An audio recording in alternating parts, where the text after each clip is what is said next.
Hello everyone, আজকে বিকেলবেলা চলে আসলাম একটু বাজারে। কিছু জিনিস নেওয়ার ছিল, আর যেটা নেব সেটা না দেখে আমি অন্য কিছু দেখছিলাম। কেন জানি না, বাজারে গেলেই শুধু আমার ছেলেদের জিনিসই পছন্দ হয়।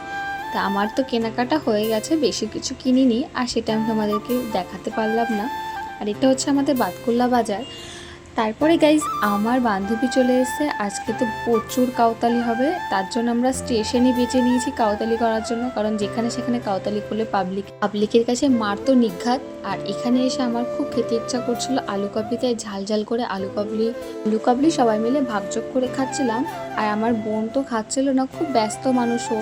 তারপরে আমি ওকে লাস্টে দুবার দিয়েছিলাম। তারপরে কি আমরা একটু চা খেলাম। চা খেয়ে গাইস আমাদের কাউতালি শুরু হয়ে গেছে। স্টেশনে বসে কাউতালি করে হলো না, তার জন্য আমরা চলে আসলাম একটা রেস্টুরেন্টে। এই যে সবার জন্য খাবার আমরা অর্ডার চলে এসেছে। আর আমার বোনের তো খাওয়ার দেখেই নাল পড়ছে। আর আগে আমি আর আমার বান্ধবী যখন পড়তে আসতাম, তখন আমরা এই রাইস চাউমিনই খুব ভালো খেতাম। তা দেখো আমরা খেতে বসে প্রচুর কাউতালি হচ্ছিলো গাইজ, এত হাসি পাচ্ছিলো। এটা হচ্ছে আমার একটা দিদির মেয়ে।